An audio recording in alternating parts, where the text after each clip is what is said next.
Thank you very much for your patience. So, my name is Guillaume. I'm a PhD student at EPFL, and I work on Dotiv, the new Scala compiler you might have heard of. And today I want to talk about type inference to you. But first, to make sure everyone knows what I'm talking about, I'm going to give you a brief overview of what the Scala compiler does. So, a compiler is this magic box in the middle that takes your source file and gives you a class file. Can I zoom in? Yes. So let's open a little bit the magic box. The first thing we do is to parse your sources. So what does that mean, really? So say you have this source code, like foo.lm of 5. How does the compiler make sense of this? Because this is just text, right? So the first thing we're going to do is look at foo and say, OK, well, this is an identifier. So we have a tree node, ident, whose contains a name, which is the name of the identifier, which is foo. And then we continue parsing. We see that there's a dot here, so we are doing a selection. So we're going to create a select node that wraps our first node for foo, and that actually selects something from it. And then the parent here is a hint to the parser that we are doing an application. So we end up with an apply node, which takes the foo.lm and applies it to 5, which is literal who just contains 5. So far, so good. OK, so we have this tree now, but this tree doesn't really give you any information. It's just like an untyped tree, but we really like types here. So the next thing we're going to do is to type it. So here's some context for the expression to be able to type it. So let's say that foo is of type A, and A is a class with an overloaded method called lm. And we want to type foo.lm of 5. So remember, we have this tree. And now the question is, well, how do you type that? Where do you even start? So usually with trees, we start at the top. So we have this apply node, and we want to type it. But to type this apply node, this application, really we want to know the type of the thing which is being applied and to what it's being applied. So the first thing we're going to do is descend through the tree and try to type the select. And when we do that, we remember that we're typing an application. So we know that this question mark here means the expected type of this select is we expect it to be something that can be applied. And we don't know yet to what it's going to be applied because we don't know the type of that thing. But that's fine. So let's continue. So we have this select node, and you want to type it. So you're going to do the same thing you just did, and you're going to recurse and try to type the ident node. And here, we know more information about what we want this ident node to be like. We want it to be something whose expected, which has an lm member. So we go down, and we want to type the identifier. And here, it's easy to type the identifier because foo, it's the name of something. So we just look it up in the scope. And because we've typed the definition of foo before, we know, oh, there's something called foo. And what's the type of foo? It's not A, it's foo.type. It's the singleton type, the type of foo itself, which is the most precise type you can give to a term, and which is a subtype of the type of class of which foo of foo. So now that we are going down, we can go back up and type foo.lm. And again, we know foo.lm is its type is just something which is called lm inside of foo. But here, things get more complicated because remember, foo.lm is overloaded. And overloading is the worst possible thing for a compiler writer because it means you can't just rely on names to know things. So here, we want to choose which overload of lm do we want to type. And to do that, we need to pick a little bit into our expected type. So we know we expect something with some type here, but we don't know yet what that type is. So we need to go and type our literal. And the type of 5 is 5, because we have very precise types. And 5 is a type of int, so that's what we end up doing. We end up saying, okay, I want foo.lm to be something which can be applied to int. And based on this information, we are then able to choose which overload of lm to pick. And once we have that, then it's easy to type the full apply node, because we know that the type of the application is just going to be the type of this thing applied to the type of this thing. So this is int to int, and this is 5, and the result is that apply has type int. Easy. But then what if there's a type mismatch? So here, like, everything worked, and we don't have to do anything very fancy to get our program to type check. But the computed type of the tree might not match its expected type. And when that happens, we don't directly like output an error. First, we have to adapt the tree. So what does that mean? So say I have a list of 1, 2. Do you see what? And we're typing list, and the expected type is something which can be applied to 1 and 2. And here we run into an issue because list is an object. So you can just apply a list to an object. So an adaptation is needed. Do you know what adaptation this is? Yes, you need to add a dot apply. So the compiler, when it's type checking, is going to generate a syntactic tree to wrap around the list tree to be able to adapt it to the expected type. And then we can keep going. What about here? Why does the type of this thing not match the expected type hint? Yes, the max takes an implicit of type ordering of something. So to be able to type check this thing, we need to do an implicit resolution, which is a form of adaptation. Okay, now you are experts on type checking, and we can start talking about type parameter inference. So this is just an identity function. It takes a type parameter t, a term x of type t, and the question is, how do you type id of 1? So first, can you see why an adaptation is needed here? So the issue is that id takes a type parameter, but we didn't give it a type parameter, we just gave it a term parameter. So we need to adapt the expression by creating a type parameter section and creating a type variable for each missing type argument. So we end up, the compiler generates something that looks like id applied to t question mark, which is going to be the name of the type variable, and then apply to 1. And then we can decide continue type checking, and the important thing to do is to record the constraints on t question mark. So t question mark, we are going to eventually replace it by a type like int or any or string or something. But we can't replace it by just any type. It has to be a type which makes the full expression type check. So here, since we're typing id of 1, 1 has to be a subtype of t. So t question mark has to be a supertype of 1 and a subtype of any. So in Scala, we have the top type, which is any. Everything is a subtype of any, and the bottom type, which is called nothing. So by default, if you don't have any constraints, then t will be constrained between nothing and any. Here, we have a more precise constraint. We know that it's constrained between 1 and any.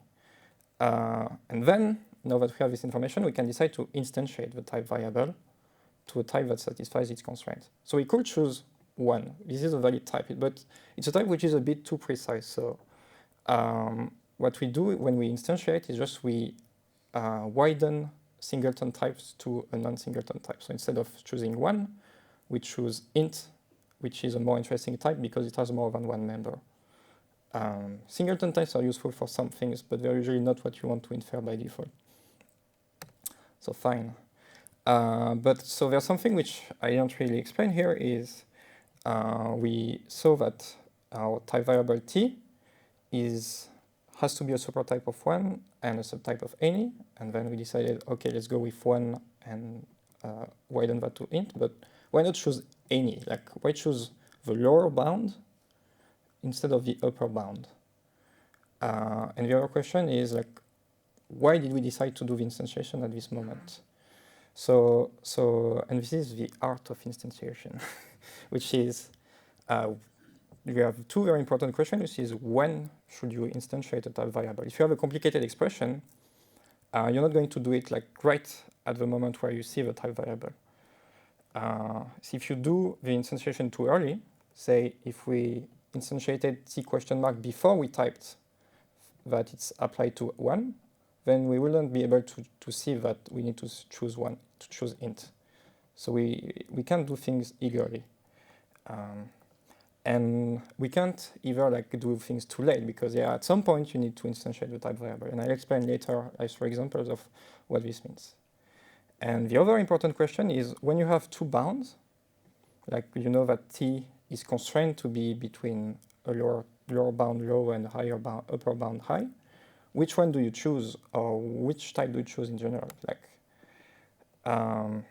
if they're equal, then it's easy. You can just pick any of them, and it's going to be the same thing. But if they're not equal, then this is going to depend on where t appears in the result type, and I'll show an example later.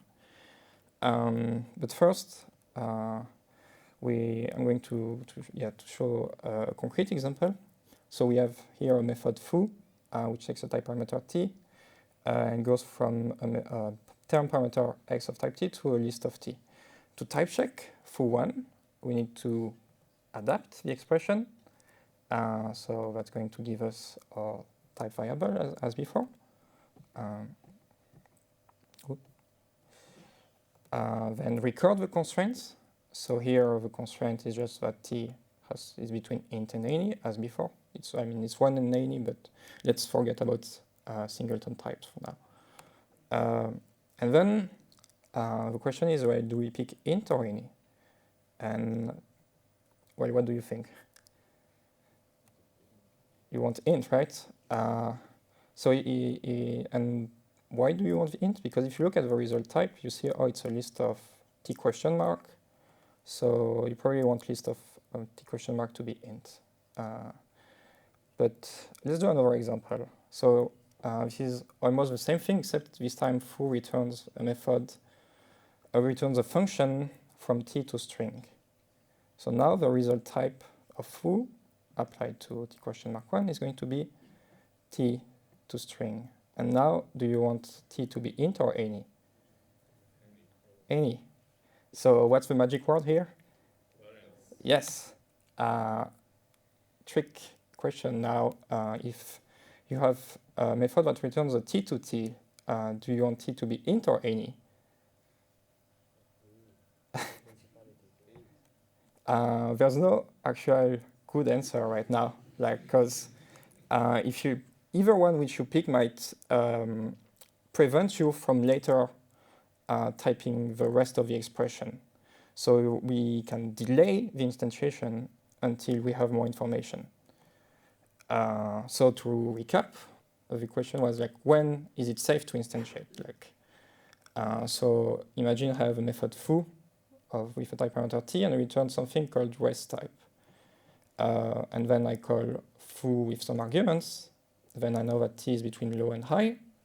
And then I select something from foo. But before I do this selection, the compiler will ask itself, well, can I instantiate t? And the answer is going to depend on where t appears in rest type. So if t does not appear here, like if I have a method, it takes a type parameter t, a bunch of parameters, and then like it returns int, for example. Like, are you going to take the lower bound or the higher bound of t? Well, it doesn't really matter actually, because this is not going to influence how you're going to type check the rest of your program. So you can pick any of them, and it's not going to affect anything. In fact, since we have type erasure, it's not going to even be visible at runtime. So we just pick the lower bound arbitrarily.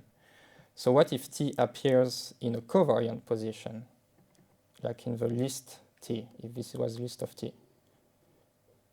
Then we pick the lower bound. And if it's in the contravariant position, we pick the upper bound, as we saw. And if it's both, or if it's in an invariant position, then we say, oh, this is not a safe instantiation. We don't have enough information, so let's delay until we need to instantiate.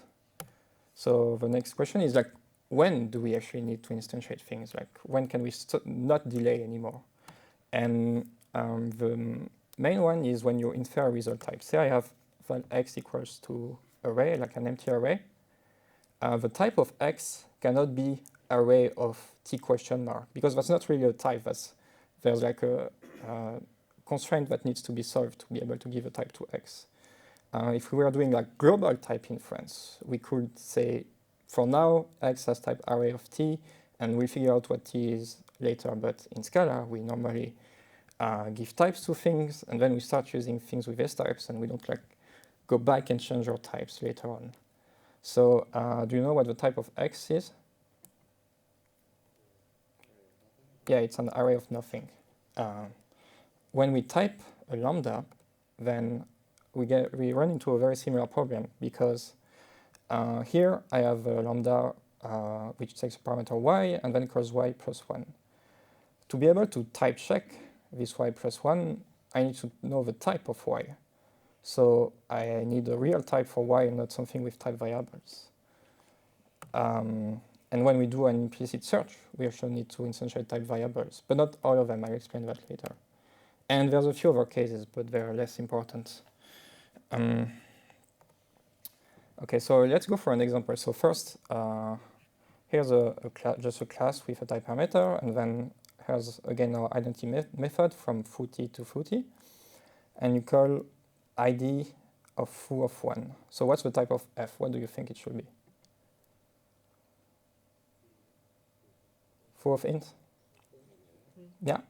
So let's go through our type checking again. So we need two type variables. We need one for the t here, and we need one for the class itself.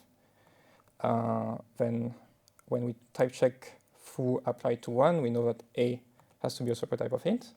When we type check foo of 1 applied passed to id, we know that it has to be a subtype of foo of t. So foo of a has to be a subtype of foo of t. Because a is invariant in foo, this means that a and t must be equal. And now we need to give a type to f, but we haven't yet forced a. Like, we know that it's a supertype of int, but that's all we know. But we need to give a type of f. And intuitively, the type we want is array of int. You could also give it the type array of any. This is also a valid type. But I think you'll be surprised if this ended up being array of any. So we need a heuristic here to choose int.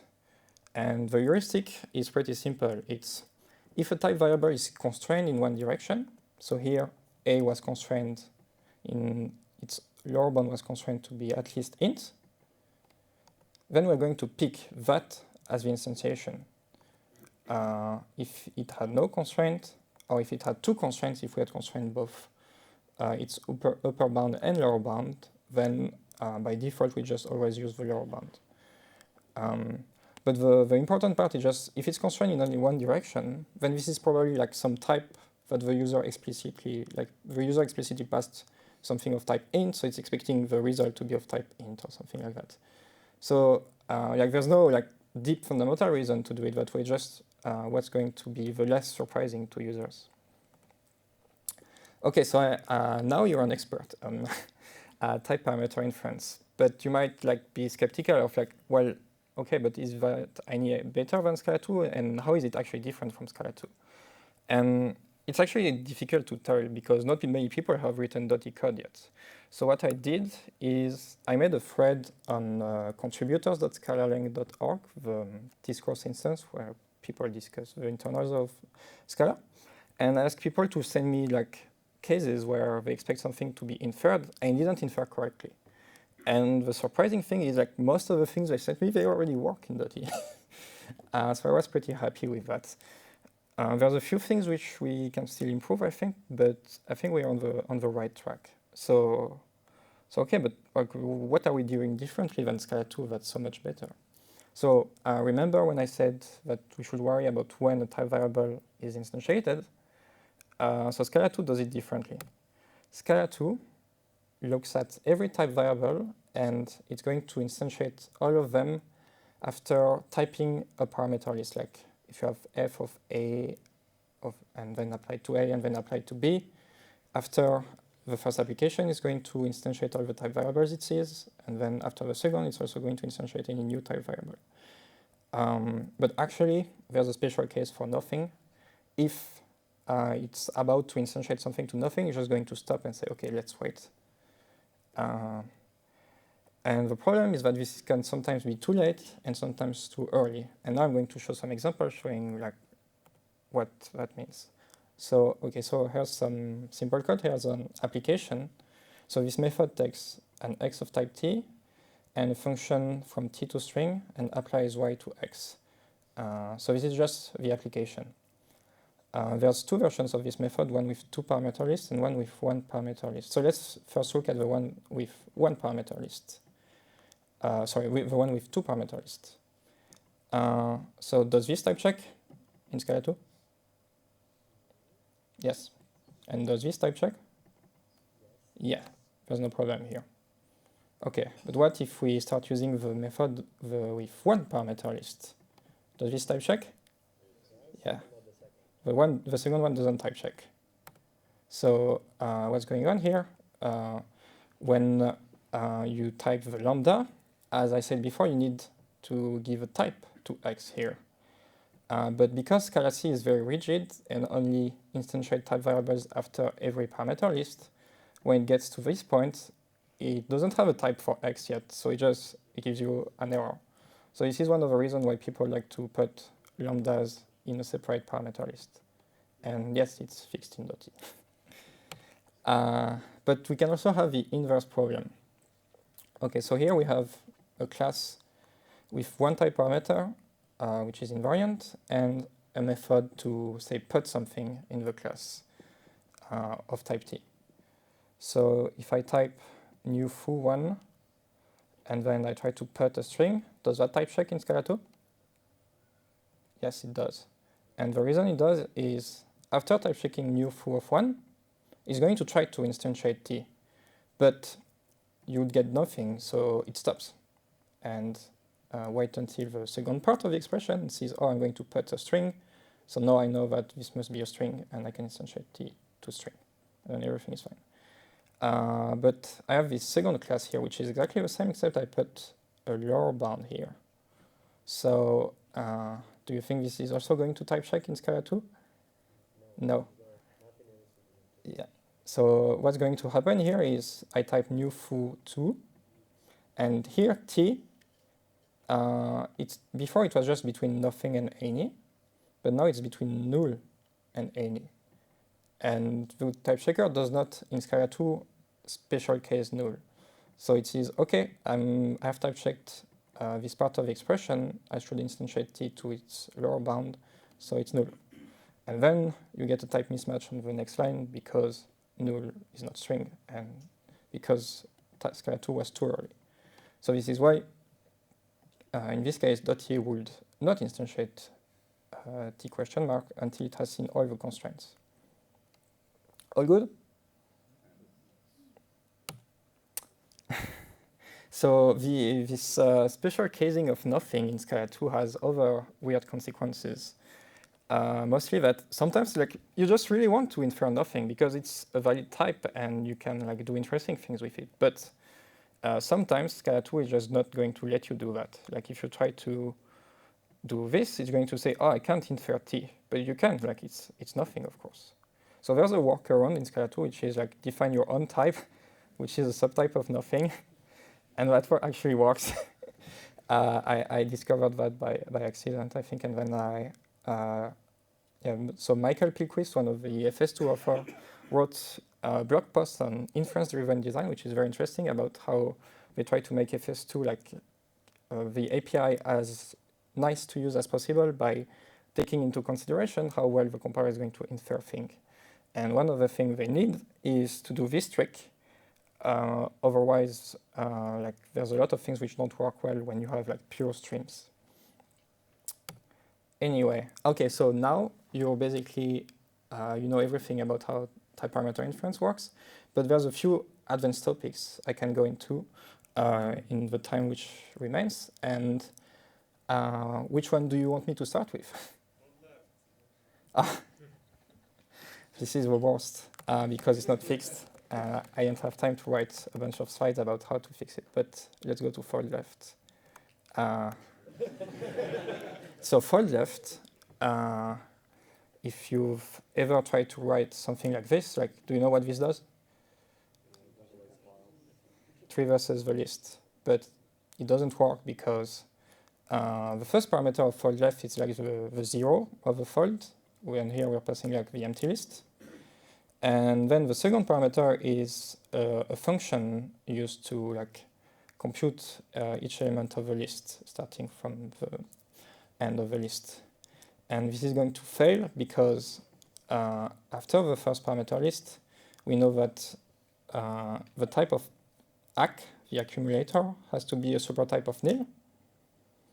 And that's all we know. So then we get to the point where we need to type check the lambda. So we need to give a type to ACK, and we know it's between, it has to be a supertype of nil and a subtype of any. So we just say, okay, well, I'm going to pick nil. And then, well, you run into trouble because x current ACK is going to be like a list of int or something. And you just instantiated the type parameter to nil, so you're not returning a nil. So, and the way that people work around this is instead of nil, you're going to pass nil colon list of int, or some other way to be explicit about the fact that you need a list of int. So can we fix that? I don't know. I thought about it, and maybe we can do something more like global type inference here. So we can say, okay, I know that ACK has to be something which is a supertype of nil, but I don't know what yet. So maybe instead of at this point deciding, okay, ACK is nil, we could like try to type check the body of this thing, see that we're calling the colon method on ACK, and see, okay, well, nil has a method called colon. Where is this method defined? Like in which supertype? So it's defined in list. So let's say, well, then maybe we should just use list for the type of ACK and then keep going. So is that a good heuristic? Is it useful enough? I don't know. Is it easy to implement? I think it's not too hard, but I haven't tried it yet. But yes, that's it for the fold left problem for now, but we can discuss it later if you want.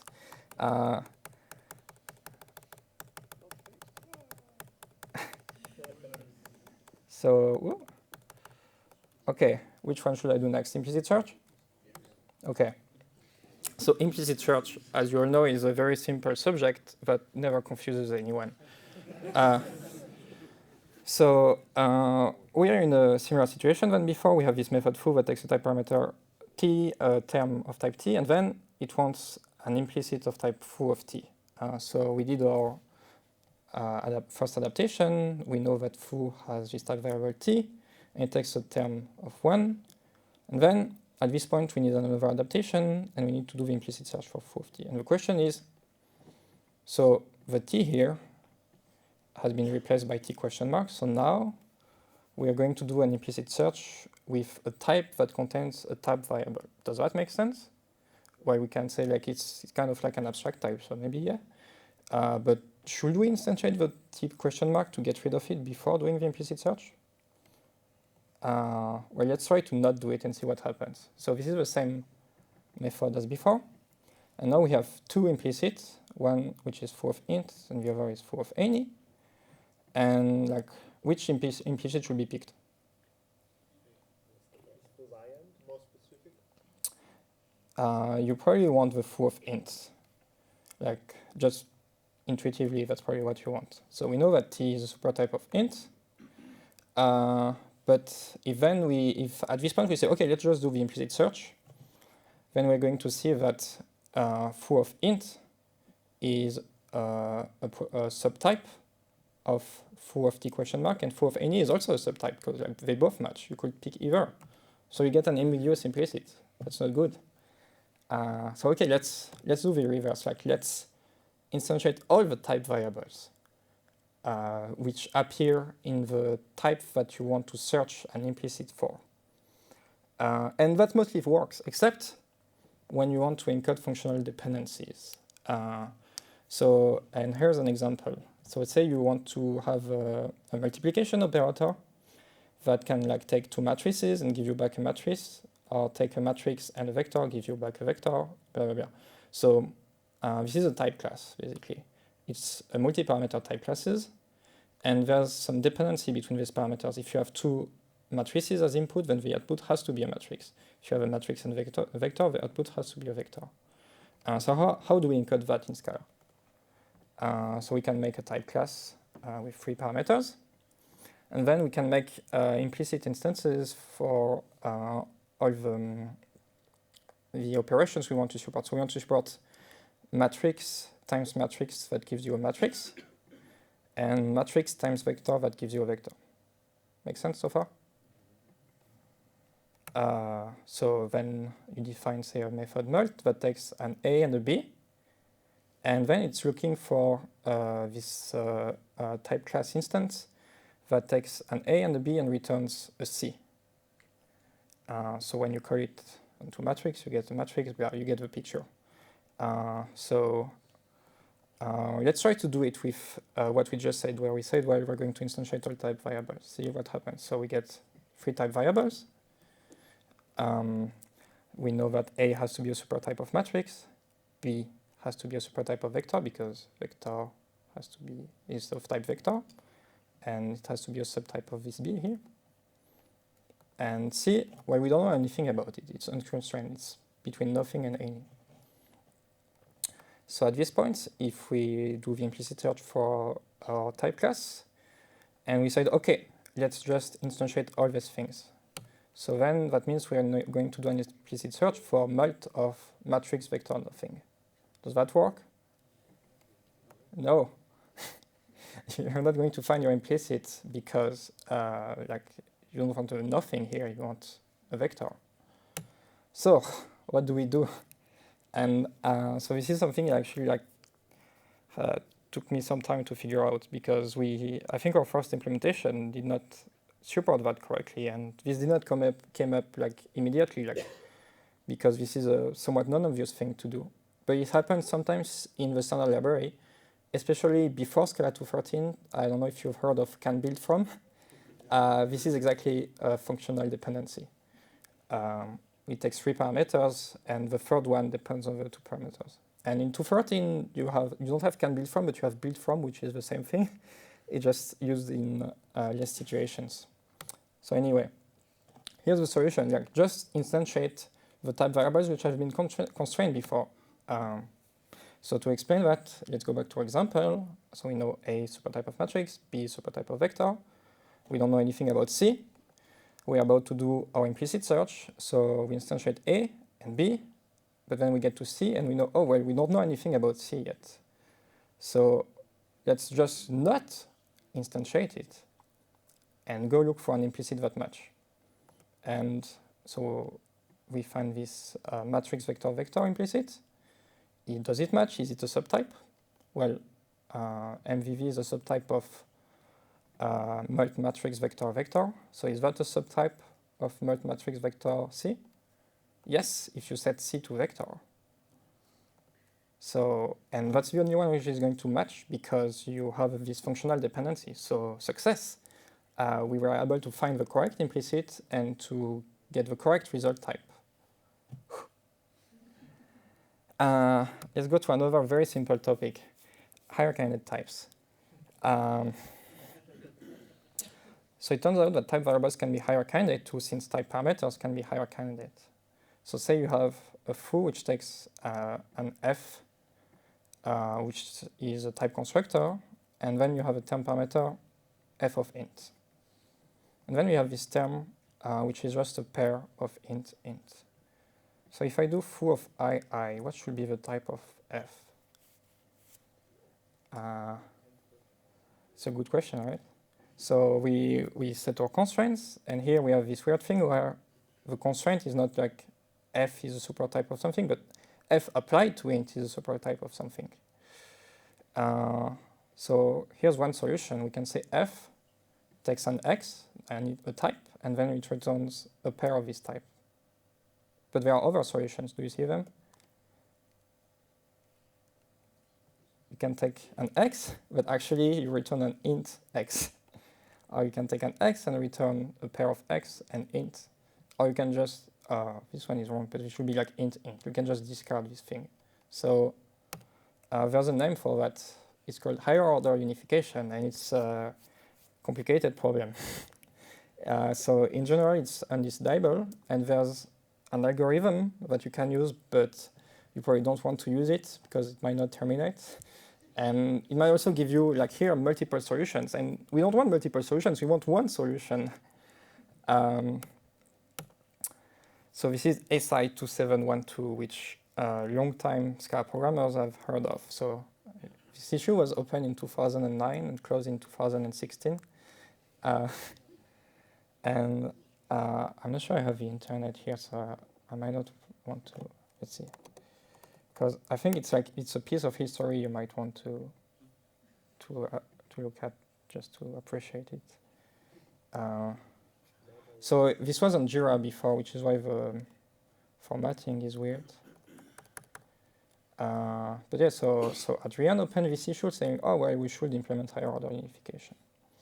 Then people talked about it, and then Miles came up with like some ridiculous hack to work around this issue, and then everyone started using crazy hacks to work around this because this is Scala. So when something isn't in the language, we just do it anyway using like implicits and every feature we can think of. So anyway, and so in the middle of this, there's this interesting post by Paul Chusano, which is, well, okay, so maybe the complete partial higher order unification thing is complicated, but can we do something simpler? Can we just look at things in left to right order and then instantiate things that way? So say here you have this state SA, and you know that you need a m underscore. So S state has two type parameters, m has one, and like which one do you pick? Do you try all of them and see if one fits? And Paul said, well, no, you don't really need to. Like you can think of this as if it was curried, as if it had two type parameter, and we can just say that the last one is the one that we abstract over. So we want m to be A to state SA, and we're going to vary over the last one. And that was in 2012. And then people started talking about this more. And then the issue was accidentally closed at some point, and everyone was like so disappointed.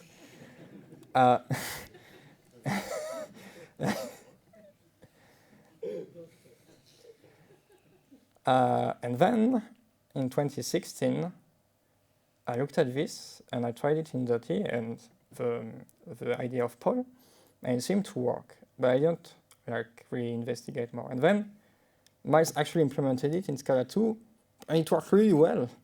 And this ended up in Scala 2.12 under a flag, and then it's now by default in Scala 2.13, which is like great success of the Scala community, I think.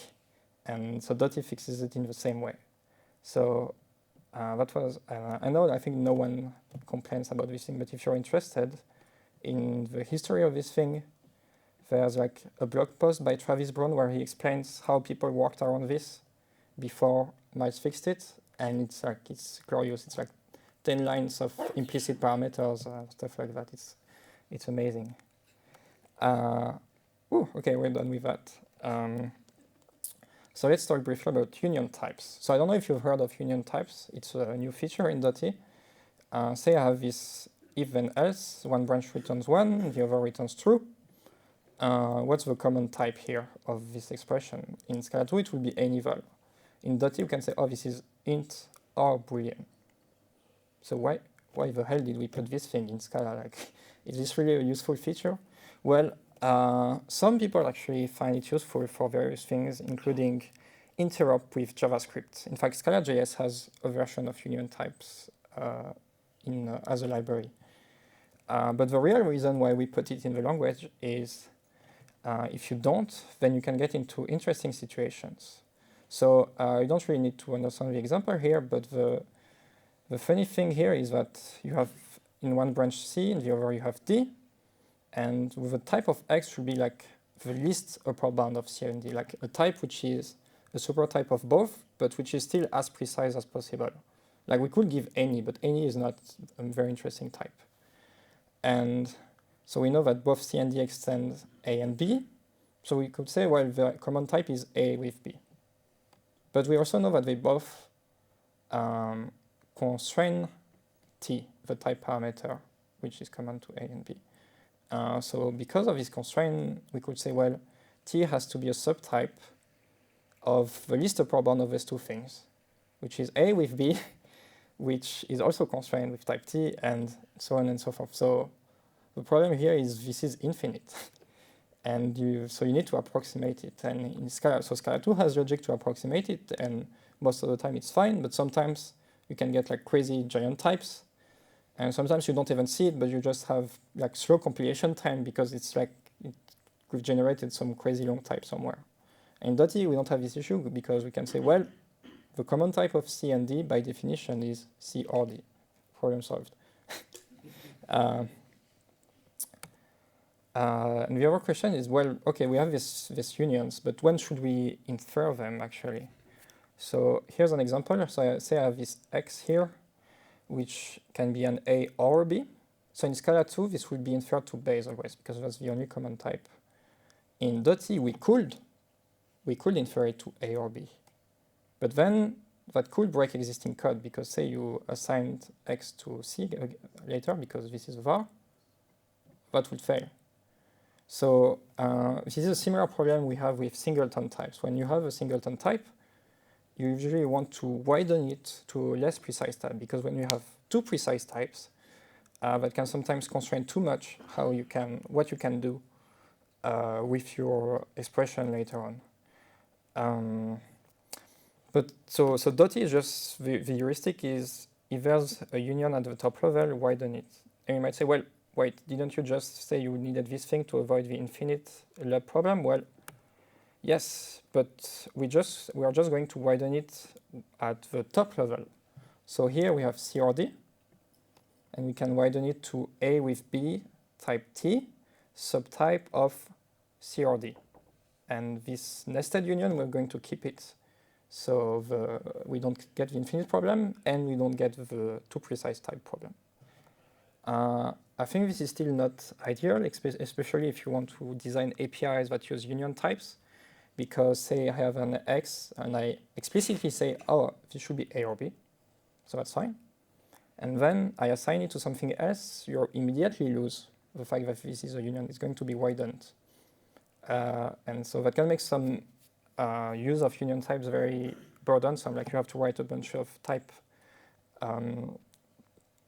explicitly to be able to use them. So my idea for that will be to look more carefully at where these unions come from. Like if this is a union that the user explicitly wrote, like he actually typed the union character, and then the type of that thing flowed into the type of this thing, then we should preserve the union. And I think we should do the same with singleton types. If you explicitly want a singleton type, then it should keep being a singleton. So I didn't try to implement that. There's an issue where I ramble about this a little bit. But I think this is something to look into. I think I'm done. Thank you very much.